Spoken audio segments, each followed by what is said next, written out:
పుత్తూరు పట్టణంలో ప్రముఖమైనటువంటి నాయకుడైనటువంటి అమ్ములు గారు వారి తమ్ముడు వీటిని అన్యాక్రాంతంగా ఈ భూముల్ని కొనుగోలు చేశారు. చట్టపరంగా దీనికి వాళ్ళకి న్యాయబద్ధత లేకపోయినప్పటికీ కూడా కోర్టు ఆర్డర్ ఇచ్చినప్పటికీ కూడా వారు అన్యాయంగా ఈ యొక్క స్థలాన్ని కొనుక్కొని ప్లాట్లు వేయడానికి వాళ్ళు తీర్మానించుకుంటున్నారు. దీనికోసం సబ్ రిజిస్ట్రార్కి డబ్బులు ఇచ్చారు, పుత్తూరు వారికి, నెల్లూరు సబ్ రిజిస్ట్రార్ వారికి డబ్బులు ఇచ్చారు, అనేక మందికి డబ్బులు ఇచ్చి క్రైస్తవ నాయకులను కూడా కొనుగోలు చేస్తున్నారు. ఇది చట్ట విరుద్ధము, ఇది అన్యాయమైనది. ఇది క్రైస్తవ భూములు. ఇక్కడ అనేకమైన మహాసభలు పెట్టుకుంటున్నాము. క్రైస్తవులకి ఇది ఒక ప్రత్యేకమైన స్థలము. ఈ ప్రాంతంలో మాత్రమే క్రైస్తవులు మీటింగ్ పెట్టుకోవడానికి అనుగుణమైన ప్రాంతము. మరి ఇలాంటి ప్రాంతాన్ని, మా హక్కుల్ని కాలరాస్తూ అన్యాయంగా ఆయన అక్రమంగా 2024వ సంవత్సరంలో ఎలక్షన్ టైంలో, అది కూడా 29/4/2024న 30/4/2024 తేదీన పుత్తూరు ఉన్నటువంటి స్థలాన్ని నెల్లూరు ప్రాంతంలో సబ్ రిజిస్ట్రార్కి డబ్బులు చెల్లించి దీన్ని అన్యాయంగా రిజిస్ట్రేషన్ చేయడం జరిగింది. ఆ రోజు పుత్తూరు సబ్ రిజిస్ట్రార్ వారు దీనికి అప్రూవల్ ఇవ్వడం జరిగింది. ఇది ఎంత దౌర్జన్యమో, ఇది ఎంత అన్యాయమో.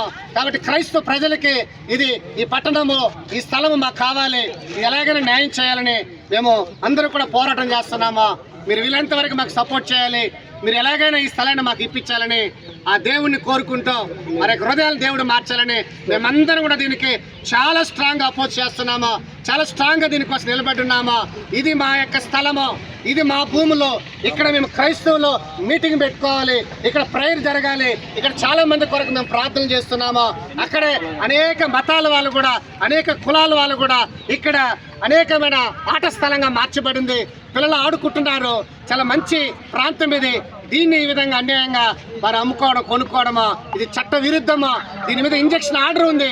2012లో కోర్టు వాళ్ళు ఇచ్చినటువంటి ఆర్డర్ కూడా ఉంది. దాన్ని కూడా వాళ్ళు లెక్క చేయకుండా వీళ్ళు అన్యాయంగా మా ఆస్తుల్ని వీళ్ళు ఈ విధంగా కొనుగోలు చేస్తారు. ఈ కొనుగోలు చేసినటువంటి వ్యక్తుల ప్రథమంగా వీళ్ళు ఉన్నారు. వాళ్ళ రాజకీయ పలుకుబడితో వీటిని సంపాదించుకోవాలనుకుంటున్నారు. ఈ ఎస్ఐఎస్ ఉన్నటువంటి 2 గ్రూపుల్లో ఒక గ్రూపు మొదటగా అమ్మితే రెండో గ్రూపు వారు మరలా అమ్మడానికి వారితో వీళ్ళు లాలుచిపడి ఈ యొక్క స్థలాన్ని అమ్మడం జరిగింది. అందులో మొదటి వ్యక్తి అరుణో కుమారుడు అయితే, ఇంకో వ్యక్తి దినకర్ బాబు. వీళ్ళిద్దరూ కూడా వాళ్ళ యొక్క స్వయం కోసమో, వాళ్ళకి కావాల్సిన డబ్బుల కోసమో ఈ యొక్క స్థలాన్ని అమ్మారు. ఒకడేమో గూడూరు సంబంధించిన వాడు, ఇంకొకడేమో నాయుడుపేటకు సంబంధించిన వాడు. పుత్తూరు ఆస్తులు అమ్మడానికి వాళ్ళకి ఎలాంటి హక్కు ఉంది, ఎలాంటి అర్హత ఉందని మేము క్రైస్తవ ప్రజలుగా దీని మీద పోరాటం చేస్తున్నాము.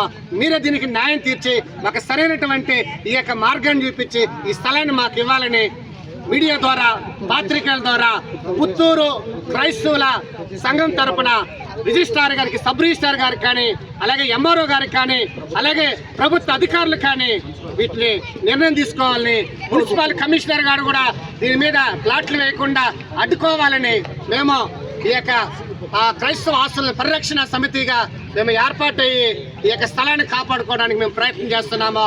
వీలైన వెంటనే త్వరగా మున్సిపల్ కమిషనర్ గారు వెంటనే ఆపాలి, దీని మీద ప్లాట్లు వేయకుండా ఆపాలి, దీనికి కూడా అప్రూవల్ లేకుండా రాకుండా వాళ్ళు ఆపాలి.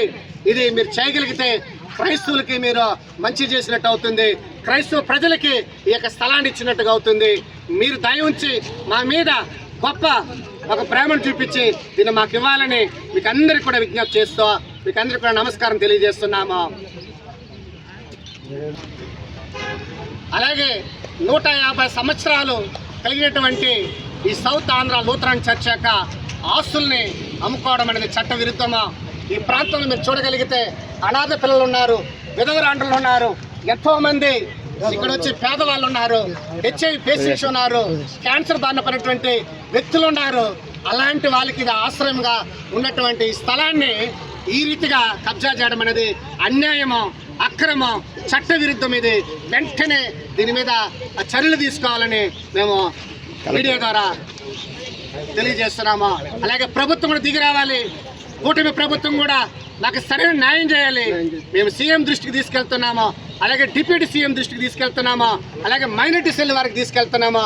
కాబట్టి వీళ్ళందరూ కూడా వెంటనే స్పందించి మాకు సరైనటువంటి న్యాయం, ఈ స్థలము మా హక్కు, ఈ స్థలము మాది, కాబట్టి ఈ స్థలాన్ని మాకు ఇవ్వాలి, మాకు అందరికి ఇవ్వగలిగితే ఇక్కడ ప్రార్థన చేసుకుంటామా, దేవుని సువార్త ప్రకటించుకుంటామా.